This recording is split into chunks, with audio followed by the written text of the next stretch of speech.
Had the pandemic not.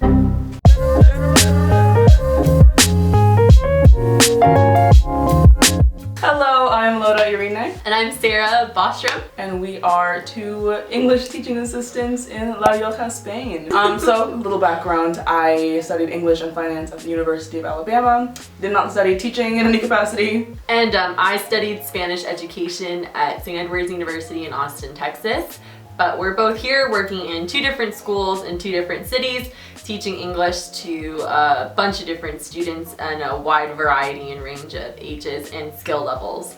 So we have created this, or we are creating this series for our Fulbright side project. So I guess maybe we should give background on Fulbright. Yes, okay. So the Fulbright program is a language exchange program between the US and a number of other countries. So we both chose Spain. I think we've both been here before and we had familiarity with the language and with the country, so we wanted to return. So we are here teaching English. There are Spanish Fulbrighters in the US teaching Spanish. And the grant, or the commission that sent us here, basically gives us money to live here, and then in exchange we work at schools and teach English. And also, as part of our grant, we have to create a side project that shows some sort of cultural exchange or cultural immersion. And so we chose to do a video series to talk about our experiences coming from a culture different than the one that we're currently living in, some of our observations, and also just general maybe advice and stuff about living abroad in a pandemic. Yeah, the pandemic. It caused some changes. Because like I said, we both came here before. I was here in the summer of 2018. I studied in Madrid. Yes, and I studied abroad in the fall of 2018 in Sevilla. And now we are in Logroño. This is in La Rioja, which is where we currently live.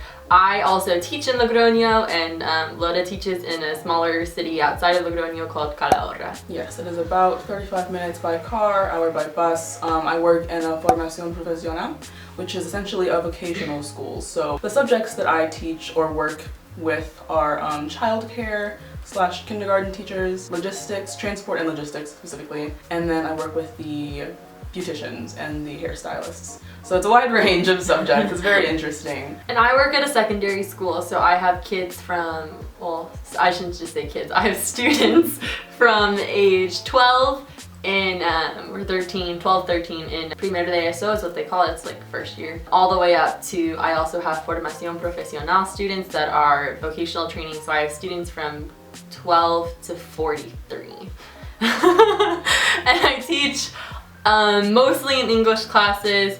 In Formación Profesional, I teach business and finance administration, and then I also work in some bilingual classes that are other topics like ethics and math. Yeah, so I work in a much smaller school, so I work in, I think, definitely fewer classes than her and our other roommate, Katie. And my oldest student is, I think, only 38, so I think you have me beat. But then most of mine are about my age, and I didn't want to tell them that, but the first question they asked was, how old are you? And then they immediately guessed, so they know that. I actually didn't even know until I got placed that it was even possible to work above high school. I thought it was just elementary, middle, or high school, which first of all, they don't have here. It's a different system, so I guess it wasn't going to be like that at all. And then they placed me with older students. That's been very interesting. Do you want to delve into our experiences and thoughts? Yes. No? Okay.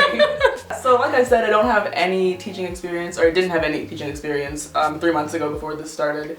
And I was very nervous about it. I remember at our virtual orientation, they talked about how there's no mistakes with the Fulbright program. You know, everyone was chosen for a reason. I was like, no, there's a first time for everything. I think I made a big mistake here. But we're a couple months in, and I've gotten the hang of it. I actually really enjoy it. Yeah, and for me, I did have teaching experience going into this. I never taught English to non-English speakers, but I have taught Spanish to non-Spanish speakers. So I felt pretty confident about going back into the classroom, but it definitely has been a different experience just from how schools are run and operated here, which we are going to talk about in a lot more detail later, and also just kind of adapting to how to teach English, because I've never taught the English language before, so learning how to do that was definitely challenging initially, but I really love it and it's been really fun so far, and I have a good school and very supportive staff, I guess, of people that I work with. So that's been good so far.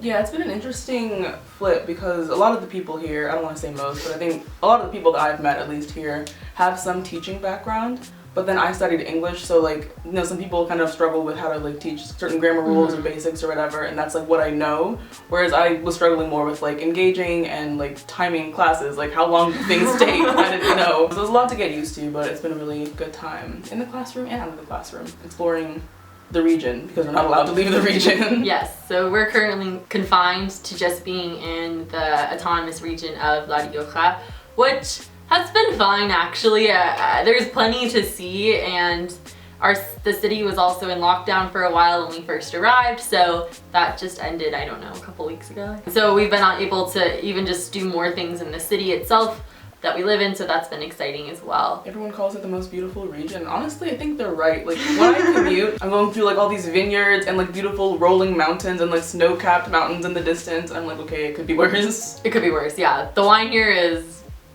chef's kiss. Obviously, being abroad during a pandemic adds a whole layer of challenge. Moving abroad during a pandemic is a whole, like 3 layers of challenge. Our first few weeks here were incredibly They were trials. They were trials and tribulations. Truly. There was no like dipping your toes into the water. You got like thrown into the icy cold ocean. Like, yeah, just had to figure out how to swim. And now look at us. Hey, look at us. Look at us. Huh? Who would have thought? Not me. Wow, we've come so far. We're not homeless anymore. Yeah, but it was challenging at first, and it still is challenging at moments because we are very limited to spending time with the people that we live with, which luckily is good. we all like each other. Or the people that are part of the same program or that we met when we arrived, because it's really challenging to go out and meet people right now, and there's also safety concerns with that as well. Like, you don't want to go be meeting people all the time and stuff with the pandemic going on, and there's like curfew, city curfew, and all that stuff, so it can be a little limiting sometimes to experience Spain and living here the same way that we would have had the pandemic not be happening. I don't know why they have me teaching English. I literally can't talk. I think it's lucky that we both have been here before, so we can at least compare and contrast. I mean, we're only here for 5 months, so it really isn't, you know, it's not like it's a couple years or anything, but just settling in, having an apartment, like learning the city, it's just different than having studied abroad, so it is a very cool experience. Totally. Even during the pandemic. Or more so. No, I won't say that. Well, I mean, it's a unique history. experience. Yeah. I don't know, I feel like if we can make it through this, out on the other side, like, we can handle anything. We can get through anything. We can get through our first like 5 days in this country. We can get through anything. We're doing good. We had our challenges, but we're thriving at our schools. It's very sunny, actually. It is quite sunny. Exploring Logroño or taking smaller day trips to surrounding cities, because there's lots of cool things to see. There's one nearby that has the oldest, I think, dinosaur ruins in all of Europe, so that's pretty high on the list. It is. I can't remember what it's called. Enciso. Enciso. There we go.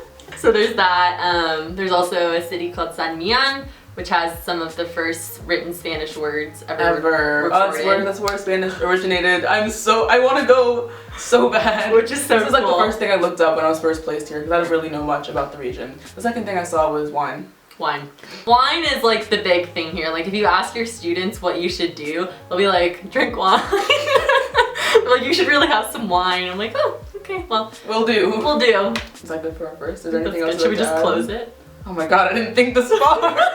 Okay, so that's our overview of kind of what we hope to explore through this series. We'll definitely be wanting to get into more detail about different things. We're talking about the differences between schools here in Spain versus the schools that our school experiences back in the US as students, and then I've taught in some schools in the US too, so from that perspective as well, more details and specifics about like the true challenges and advantages to being here, especially with the pandemic, talking about stereotypes that we've observed and or generalizations about Spanish culture, and then what do Spaniards think of US citizens and stuff. So trying to really get into a deeper cultural comparison between what we've experienced and what we know from where we're from, and also since we're in 2 different cities, we will talk about some of the differences between our experiences in our different cities. But this video was just to kind of introduce ourselves, give background, so the rest of our videos make sense. You really crushed that. Thank you. Outro. Alright, thank you so much for joining us, and we will see you next time. Bye! Okay. My roommate died!